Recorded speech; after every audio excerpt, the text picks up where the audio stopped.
Took some time to process the news, but here I am now, finally ready to talk about it. क्योंकि honestly हम यही तो कर सकते हैं.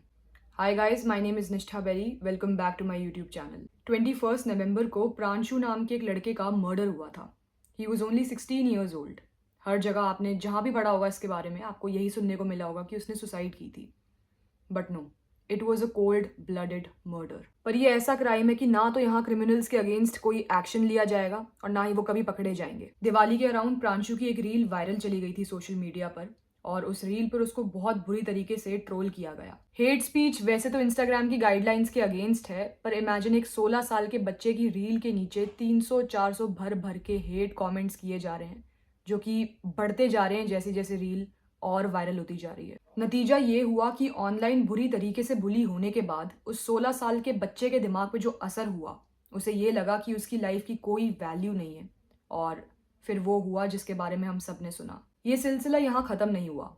उसके मरने के बाद भी लोग उसकी रील्स पर अभी तक हेट कमेंट्स किए जा रहे हैं. ये लोगों की असलियत है. ये सो कॉल्ड ह्यूमैनिटी का स्टेटस है इन द ईयर 2023. अब यहाँ लोगों की परवरिश पे सवाल उठाया जाए, उनकी मेंटालिटी पे सवाल उठाया जाए, या फिर उनकी कंपनी पे सवाल उठाया जाए जिनकी संगति में वो रहते हैं.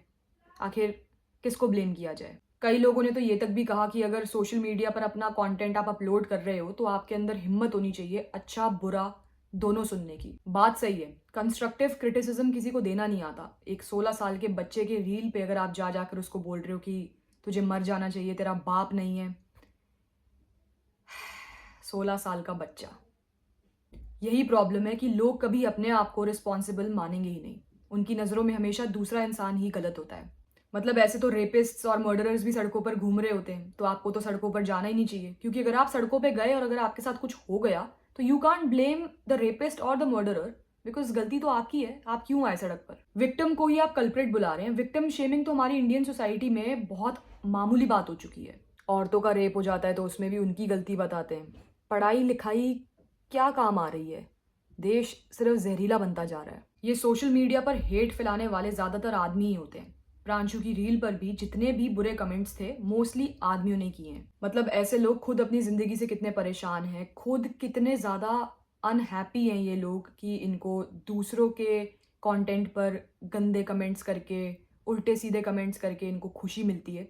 इनको बहुत प्राउड फील होता है, because to be very honest there is nothing going on in their own lives. ऐसे लड़के ना सिर्फ LGBTQ कम्युनिटी के लिए बट लड़कियों के लिए, छोटे बच्चों के लिए भी इनफैक्ट बहुत ज़्यादा खतरनाक हो चुके हैं. अफसोस सिर्फ इस बात का है कि ये हेट कमेंट्स फैलाकर छोटे बच्चों को सुसाइड करने पर मजबूर कर देते हैं और इन लोगों पर कोई एक्शन ही नहीं लिया जाता. ये कभी पकड़े नहीं जाते. आज एक की बारी, कल दूसरे की बारी, कल तीसरे की बारी. इनका सिलसिला चलता ही रहता है. फिर इनको ये चीज़ समझ नहीं आती कि आदमियों को इतना हेट क्यों किया जाता है. ऐसे आदमियों की वजह से जो अच्छे आदमी भी होते हैं वो भी बेफालतू में बदनाम होते हैं. नफरत ये फैलाते हैं, बात करने की तमीज़ इनको नहीं है और फिर इनको इज्जत भी चाहिए होती है और अगर नहीं मिलती तो फिर ये विक्टिम कार्ड भी खेलते हैं. इमेजिन आपकी लाइफ इतनी खोखली है, इतनी खाली है, आपकी लाइफ में कोई एंटरटेनमेंट नहीं है कि आपको दूसरों को दर्द पहुंचाकर, उनका मजाक उड़ाकर आपको खुशी मिल रही है. आपको अपने बारे में ऐसा लग रहा है कि आपने बहुत बड़ा महान काम किया है. क्योंकि ऑनेस्टली स्पीकिंग इसके अलावा आप कुछ और कर ही नहीं रहे. अगर आप कुछ कर रहे होते तो आप इतने वेले नहीं होते कि आप जाकर लोगों की रील्स पर हेट फैलाते. शायद अपने घरों में भी ये लोग ऐसा ही बिहेवियर देखते हैं, फिर सीखते हैं और फिर आगे जाकर सोसाइटी के अंदर उसको मल्टीप्लाई करते हैं, फॉरवर्ड करते हैं. प्रांशु की न्यूज़ आई और अब ये न्यूज़ बनकर ही रह जाएगी. But the main question is, will Instagram revise it's policies and bullies के अगेंस्ट कोई एक्शन सही मायने में लिया जाएगा? अभी ऐसे कई लोगों से मेरी बात हुई है जिन्होंने मुझे बताया है कि उन्होंने कितनी बारी रेप थ्रेड से लेके इतने उल्टे सीधे मैसेजेस को रिपोर्ट किया है, पर इंस्टाग्राम कभी कोई एक्शन नहीं लेता और वो कमेंट्स वैसे के वैसे रह जाते हैं. साफ बोल देता है कि वो कम्युनिटी गाइडलाइंस के अगेंस्ट नहीं है.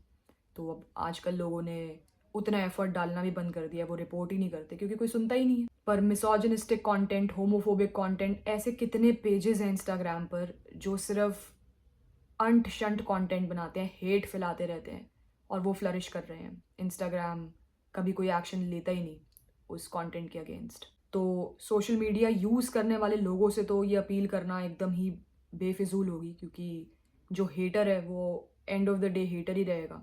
वो एक वीडियो देखकर अपना माइंडसेट तो चेंज करेगा नहीं, बट और लोग चाहिए हमें ऐसे जो इन चीज़ों के बारे में बात करे, क्योंकि बात करने से ही बात बनती है। अब पता नहीं कब ऐसी पॉलिसीज़ आएंगी जहाँ पर बुलिंग के अगेंस्ट एक्चुअल में कुछ स्ट्रिक्ट एक्शन लिया जाएगा। एंड आई नो कि बुलिंग बंद नहीं हो सकती, बट उसको मिनिमाइज़ तो किया जा सकता है।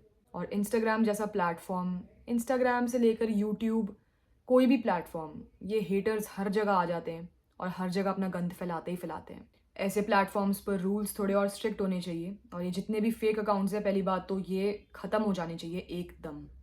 क्योंकि मैंने पर्सनली ये चीज़ ऑब्ज़र्व करी है कि आजकल लोग अपने आईडी से, अपने अकाउंट से नहीं आते उल्टे सीधे कमेंट्स करने।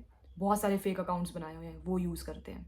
तो जिस तरीके से आपको खुशी मिलती है कि आपका प्लेटफॉर्म ग्रो कर रहा है, नए नए यूज़र्स जुड़ रहे हैं आपके साथ, वैसे आपकी थोड़ी सी रिस्पॉन्सिबिलिटी बनती है कि ऐसे लोगों के साथ गंद भी तैरता हुआ आएगा ही, और उसको फ़िल्टर करना वो आपकी रिस्पॉन्सिबिलिटी है, आपकी ड्यूटी है।